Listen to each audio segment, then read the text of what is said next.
Guys, welcome to my channel বর্ণাস video. সবাই কেমন আছো? আশা করছি সবাই খুব ভালো আছো, আর আমিও খুব ভালো আছি। তো আমার নতুন ব্লগে আরও একবার তোমাদের সবাইকে স্বাগত জানাই। তো ব্যাকগ্রাউন্ডটা নিশ্চয়ই দেখতে পাচ্ছ কি সুন্দর সাজানো, কিন্তু কেন এইরকমভাবে সুন্দর সাজানো সেটাই তোমাদেরকে আজকে বলবো। তো পুরোটা জানতে হলে, পুরোটা দেখতে হলে আমার পুরো ব্লগটা দেখতে হবে এবং পাশে থাকতে হবে। চলো সবাইকে আজ দেখো।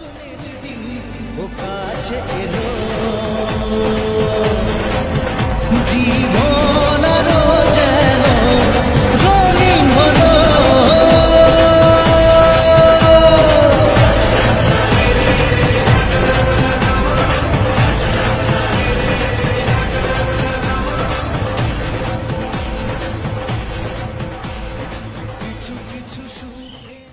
এই হচ্ছে আমাদের খাবার প্যান্ডেল, মানে এখানে খাওয়া দাওয়া হবে।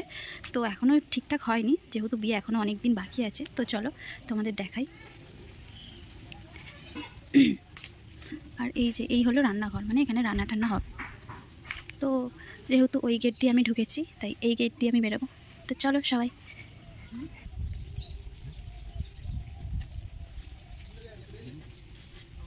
এই যে এটা হচ্ছে আমাদের ঘোষবাড়ির একটা পাগলি আসছে। এই যে এইগুলো হচ্ছে আমাদের ঘোষবাড়ির ল্যান্ডা ম্যান্ডা। मारो मुझे, मारो नहीं, ये मजाक हो रहा है। एक सेकंड यार, मजाक हो रहा है। তো বুঝতেই পারছো নিশ্চয়ই প্যান্ডেলটা দেখে, এটা একটা বিয়ে বাড়ির প্যান্ডেল। আর আমি আগেও বললাম বিয়ে বাড়ি, কিন্তু বিয়ে টাকার সেটাই ভাববার বিষয়। তো চলো, আর তোমাদের আমি অপেক্ষা করাবো না। বিয়েটা হলো আমার একটা দাদার, তো তার জন্যে এত কিছু সুন্দরভাবে সাজানো। আর দাদার বাড়ি হচ্ছে ওইটা, সামনের গেটটার সামনেটা দেখো খুব সুন্দরভাবে সাজিয়েছে।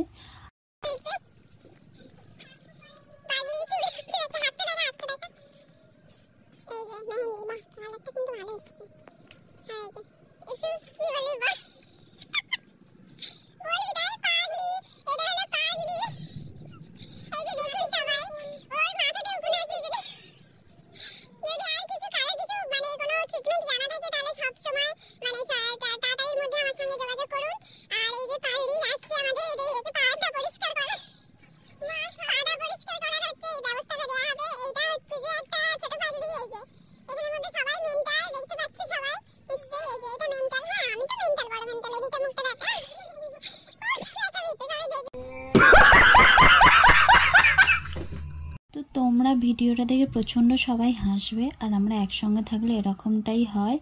তো দেখতে পাচ্ছ যে এই ডিজাইনটা আমি করেছি, আর যেগুলো দেখালাম ওগুলো তত্ত্ব প্রায় রেডি। আর আজকে হলো গায়ে হলুদের মাছটা দেখালাম। আর এটা হচ্ছে আমার ভাইপো, তো ওকে কিছু একটা বলছিলাম তাই ও হাসছিল। আর এই যে আশীর্বাদ পর্ব চলছে, এটা আমার মেজমা একটু ইমোশনাল হয়ে গেছে, কেঁদে ফেলেছিল। তো যাই হোক, এতদিন পর একটা সুন্দর একটা মুহূর্ত, আনন্দের অশ্রু ওটা। তো আমাদের ফ্যামিলিতে অনেক রিচুয়াল আছে, তার মধ্যে এটা একটা অন্যতম। মানে 5 জন যারা এও হয় তারা ওই একসঙ্গে মানে হাত দিয়ে হাত ধরে কিছু একটা করে, ওটা আমি ঠিক জানি না। আর এই যে এখানে দেখতে পাচ্ছ যে তত্ত্ব প্রায় রেডি হয়ে গেছে যাওয়ার জন্য। আর ওদিকে নানান রকম নিয়ম কানুন আছে, তো সেগুলোই হচ্ছে। এরই মধ্যে একটুখানি ক্যামেরাবন্দি করে নিলাম।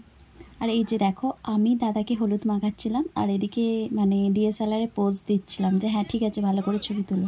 আর এখানে আমার রিয়েল ভয়েসটা নিশ্চয়ই তোমরা শুনতে পাবে, কিছু মনে করো না। আর আমি এভাবেই কথা বলি। তো এই ছবি তোলার পোজ শিখিয়ে দিচ্ছিলাম সবাইকে। যেখানে আমরা পুরো একদম তত্ত্ব নিয়ে রেডি। তো চলো, হাই গাইজ। হাই যে সেখান থেকে দিদি বলছে।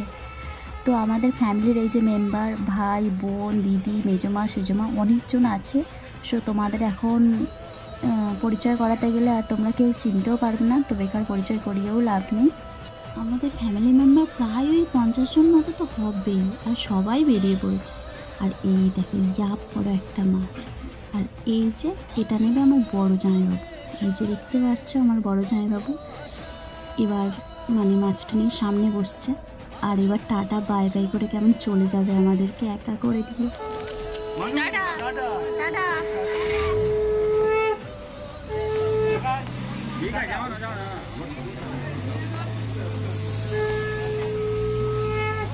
হাই গাইস, আমরা সব বিয়ে বাড়িতে হলুদ নিয়ে গেছি। দেখো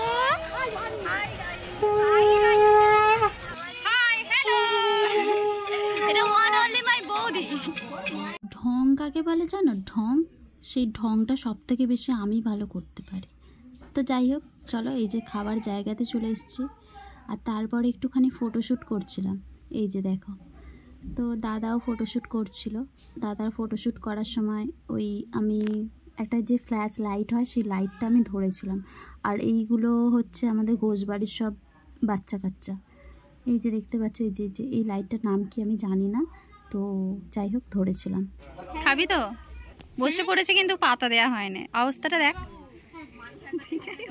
তো দেখতেই পারছো, এই যে খাওয়ার আগে একটু ঢং করছিলাম, এই যে ইয়ো ব্যাপারটা। ম্যাডাম দেখান। আর ওই যে এবার পাতা দিয়ে দিয়েছে, তারপর গ্লাস দিল, তারপর লেবু, তারপরেই দিয়ে দিল আলু ভাজা, এবং তারপরে দিল ভাত। ডালও আছে, কিন্তু ততক্ষণ পর্যন্ত তরস হয়নি, প্রচণ্ড খিদে পেয়েছিল, তাই ওই আলু ভাজাটা দিয়েই খেতে শুরু করে দিয়েছিলাম। এই যে ডাল দিয়ে দিয়েছিল, আলু ভাজা দিয়ে আর ডালটা দিয়ে ভাতটা মেখে খেলাম। তারপর দেখো কিছু পটল চিংড়ি ছিল। আর এই যে আমি ঝালের মাছ খাই না, ডোন্ট মাইন্ড, ভাজা মাছ খাচ্ছি। তো পুরোটা ভিডিও করিনি খাওয়ার সময়, কারণ প্রচণ্ডই খিদে পেয়ে গিয়েছিল। আর যদি ভিডিওটা করে করে লেট করতাম আর এই দিকের এইগুলো মিস হয়ে যেত। তো আমাদের অনেক নিয়মকানুন আছে, তার মধ্যে এটা একটা। এখানেই চান করিয়ে দিচ্ছে। এই যে চলো রেডি হয়ে গেছি আমরা সবাই, এবার চান করাতে নিয়ে যাব। বর ছুটে ছুটে যাচ্ছে, কারণ ফটোশ্যুট হবে বলে ওকে ডাকছিল অনেকক্ষণ থেকে। আর এখানে নিয়মকানুন ছিল বলে তাই যেতে পারেনি।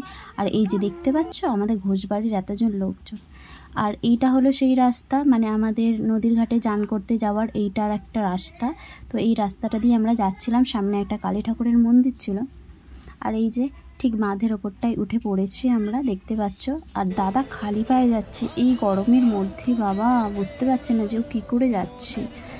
তো এই যে সামনে দেখতে পাচ্ছ একটা অশ্বত্থ গাছ, আর এখানটাতেই সবাই যত ফটো তোলার ঝোঁক, দেখো সবাই মিলে ওখানটাতেই দাঁড়িয়ে ফটো তুললো। এই যে দেখতে পাচ্ছ, এই যে ব্যাস চলে গেল, ব্যাস ওখানে আধ ঘন্টা চলে গিয়েছিল। যে এত ওদের ফটো তোলার ঝোঁক, যদিও আমিও তুলেছি অনেক। তো এই যে ফটোগ্রাফার দাঁড়িয়ে আছে। তারপর ফটোশ্যুট করার পর অনেকক্ষণ পর তো এবার স্নান করতে নামবে বলে যাচ্ছিল, আর আমিও যাচ্ছিলাম। এই যে দেখো এতজন মেম্বার, আর ওখানে কয়েকজন ছিল আমাদের দিকে তাকিয়ে দেখছিল, ভাবছিল এতজন লোক ওখানে কি হচ্ছে, শুটিং ফুটিং হচ্ছে নাকি। তো যাই হোক, দেখতে থাকো।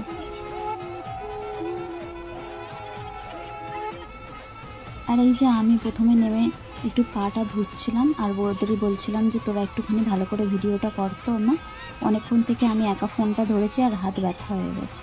আর এত রোদ উঠেছিল না, দেখে মনে হচ্ছে রোদ ওঠেনি, কিন্তু আসলেই কিন্তু ভালোই রোদ উঠেছিল। আর এত গরম লাগছিল ওখানটায়, বাট নদীর ভিউটা, ও মাই গড, দারুণ, মানে খুব সুন্দর লাগছিল। বর্ষাকালের নদী তো দারুণ লাগছিল।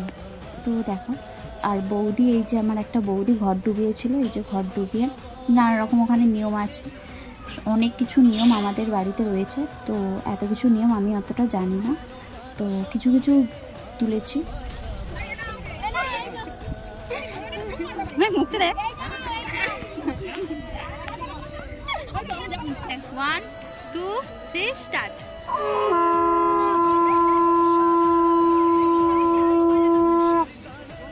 আর এই যে দেখছো ওদের মধ্যে শাঁখ বাজানোর প্রতিযোগিতা হচ্ছিল, যে কে কতক্ষণ শাঁখ বাজাতে পারে।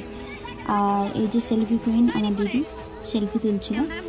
তো তারপরে আমাদের সব চান টান হয়ে যাওয়ার পর আমরা বাড়ির পথে রওনা দিলাম। এটা হলো কিন্তু ভিডিওর প্রথম পার্ট, এখনও কিন্তু অনেক কিছু বাকি আছে। এটা শুধুমাত্র গায়ে হলুদ পর্ব, এটাই খালি আজকে ছাড়লাম, তারপর ধীরে ধীরে ছাড়বো। Bye bye. ভিডিওটা শেষ পর্যন্ত দেখার জন্য সবাইকে অনেক অনেক ধন্যবাদ। সবাই খুব ভালো থেকো।